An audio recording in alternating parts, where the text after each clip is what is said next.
Olha, minha gente, bom, ontem finalmente parece que se confirmou a indicação do novo ministro da Educação pelo presidente eleito Jair Bolsonaro. Vai ser o professor, enfim, colombiano, naturalizado brasileiro, Ricardo Vélez Rodrigues, professor da Universidade Federal de Juiz de Fora. Segundo o próprio Bolsonaro postou, ele é autor de mais de 30 livros, especialista, pós-doutorado em pensamento brasileiro, e nas redes sociais o próprio presidente eleito elogiou o professor Vélez, chamando a atenção também para o fato de que ele é professor emérito da Escola de Comando e Estado-Maior do Exército.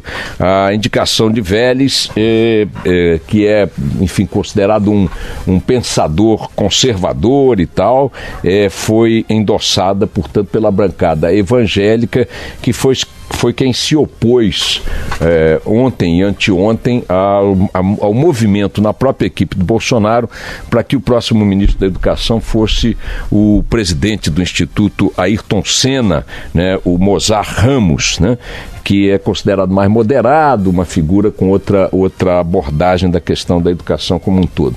A consagração aí da indicação do professor Vélez a ser conferida na prática de sua gestão, que começará em janeiro, indica que predominou nessa escolha o entendimento atribuído à bancada evangélica de que este futuro ministro teria que ser alguém identificado com o programa, ou melhor, o projeto Escola Sem Partido.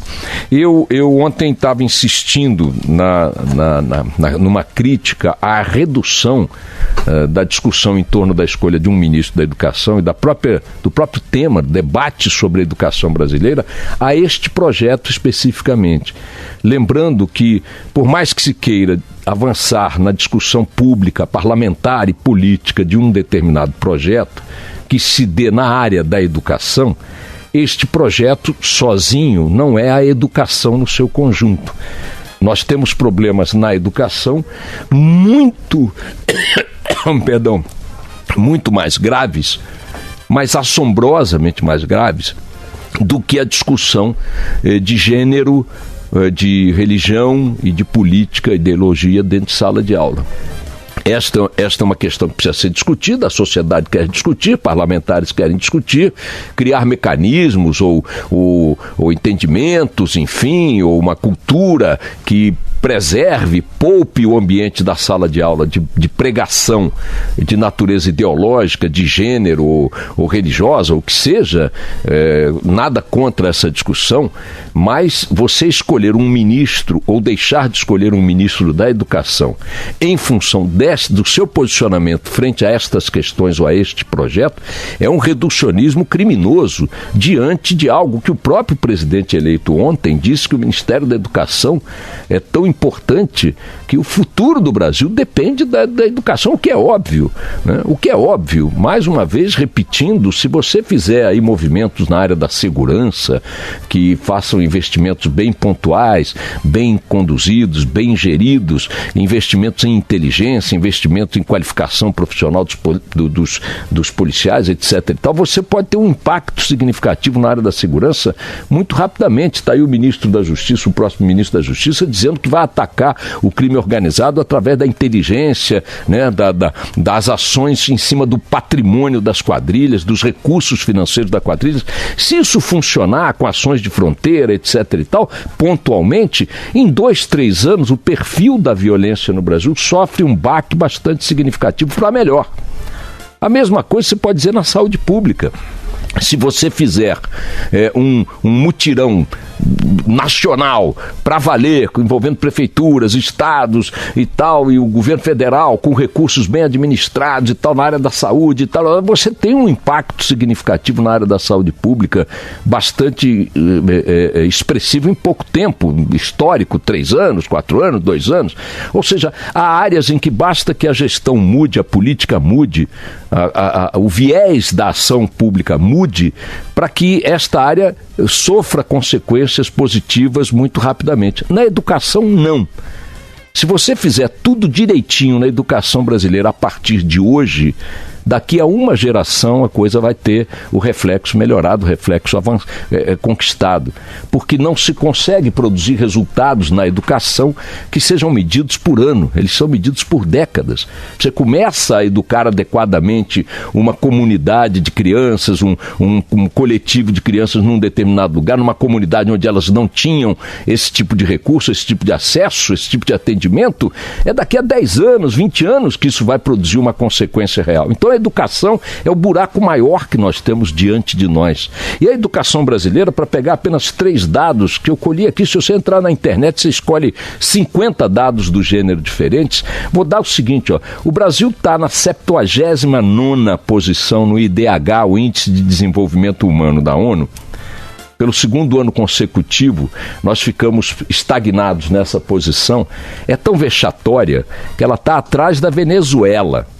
País que está destruído econômica, politicamente, socialmente, um caos a Venezuela. Pois bem, a Venezuela, segundo o IDH da ONU, que eu espero que algum ministro das Relações Exteriores não venha dizer que é ideológico também, segundo o IDH da ONU, nós estamos numa posição pior que a Venezuela.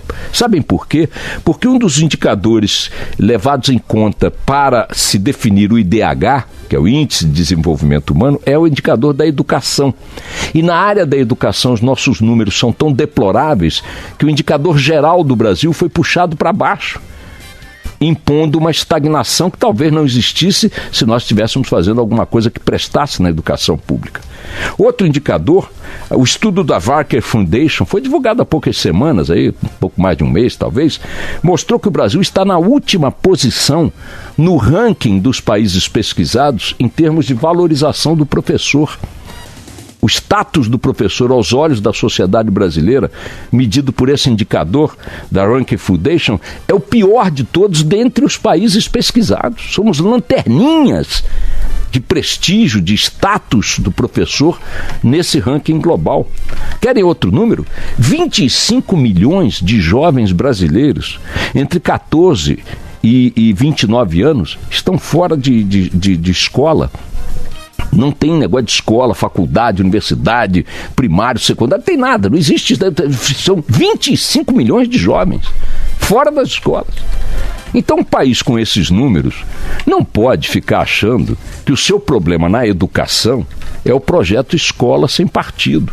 Ainda, repito, que o projeto Escola Sem Partido tenha que ser discutido, porque uma parte da sociedade quer discutir, os parlamentares querem discutir, a bancada essa ou aquela quer discutir. Tá bom, discutam, mas escolher um ministro ou deixar de escolher um ministro por causa disso é uma demência. É uma demência. Significa que se nós resolvemos o problema da escola sem partido, os 25 milhões de jovens sem escola terão escola, o IDH brasileiro vai melhorar significativamente por causa da educação e os professores brasileiros passarão a ser prestigiados. É esse o problema da educação brasileira? É uma coisa, enfim, nada contra, muito pelo contrário, a escolha específica do professor Vélez como ministro, a quem desejo, aliás, sucesso na sua missão. Tomara, né, que ele não fique preso a essa origem, a esse apadrinhamento da bancada evangélica por esta razão, e transforme a sua gestão à frente de um ministério tão essencial quanto esse numa compensação a esse tipo de pauta. Porque se estivessem discutindo a escola sem partido e os outros temas graves que a educação coloca diante de nós, ok. Agora não está se discutindo isso. Vetou um por causa disso, indicou outro por causa disso. Me desculpem. Parece que nós somos a Noruega, com tudo resolvido, e aí estamos discutindo um detalhe de outra coisa a resolver. Mas enfim, a outra questão que eu queria compartilhar com vocês é o seguinte: hoje é sexta-feira, último dia útil desta semana, 23 de novembro. A partir de segunda-feira começam os 5 últimos dias úteis para que Michel Temer vete o aumento salarial que o Senado aprovou para os ministros do Supremo Tribunal Federal. 7 ministros do Supremo Tribunal Federal aprovaram, contra o voto de outros 4, um aumento autoconcedido para suas excelências. O efeito cascata desse aumento, impactando as folhas de pagamento de outras muitas categorias do judiciário do Estado brasileiro e tal, será de 6 bilhões de reais por ano. Um aumento criminoso, irresponsável, repito, concedido por uma parte dos ministros, porque 4 deles se negaram a apoiar essa absurda, essa imoralidade. Portanto, não é dizer que a instituição Supremo está sendo colocada em xeque. Não, não é a instituição, não. São 7 de seus integrantes.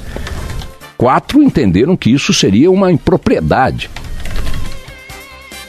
Agora, nós estamos a 5 dias úteis de uma decisão que cabe exclusiva e soberanamente ao presidente Michel Temer de vetar essa barbaridade.